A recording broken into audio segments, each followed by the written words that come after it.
Direction le Morbihan maintenant, où va être testée une nouvelle génération d'hydroliennes. Elle sera immergée demain dans l'Aria d'Etel. Ce prototype va être expérimenté pendant 3 mois. Une mini-hydrolienne destinée notamment aux petites entreprises, une technologie due en partie au savoir-faire de la Société des Chantiers Bretagne Sud.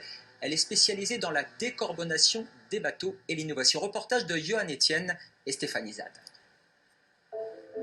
Voici la toute dernière construction du chantier Bretagne Sud, le Limaré 2. Ce navire hybride sera livré en septembre prochain au lycée maritime d'Etel. Un projet innovant à plusieurs titres. Le premier, c'est que c'est un bateau électrique qui est capable de fonctionner de manière hybride et thermique. Et le deuxième aspect innovant, c'est le fait qu'on intègre les étudiants dans le process de fabrication et de validation du navire. Spécialisé dans la construction et la réparation navale, Bretagne Sud développe une gamme de bateaux à faible empreinte carbone, basés sur des motorisations hybrides, électriques ou encore à hydrogène.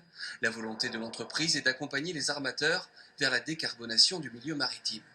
On travaille quasiment que sur des prototypes, des modèles uniques qui ont pour but d'intégrer des technologies qui sont adaptées à nos clients dans la partie propre notamment, mais aussi dans leur mode de construction, d'accompagner sur de l'aluminium qui est un matériau extrêmement recyclable et de minimiser l'impact environnemental de nos bateaux.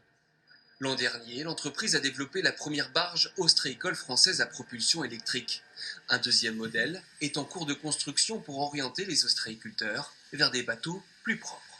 L'objectif, c'est de permettre aux ostréiculteurs de tester ce nouveau mode de propulsion afin d'être sensibilisés à ce mode électrique. Et ça va servir de prototype et de démonstrateur pour leur exploitation.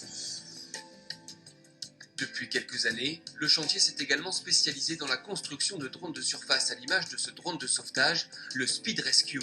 D'autres prototypes sont en cours d'élaboration, notamment concernant l'observation de la qualité de l'eau.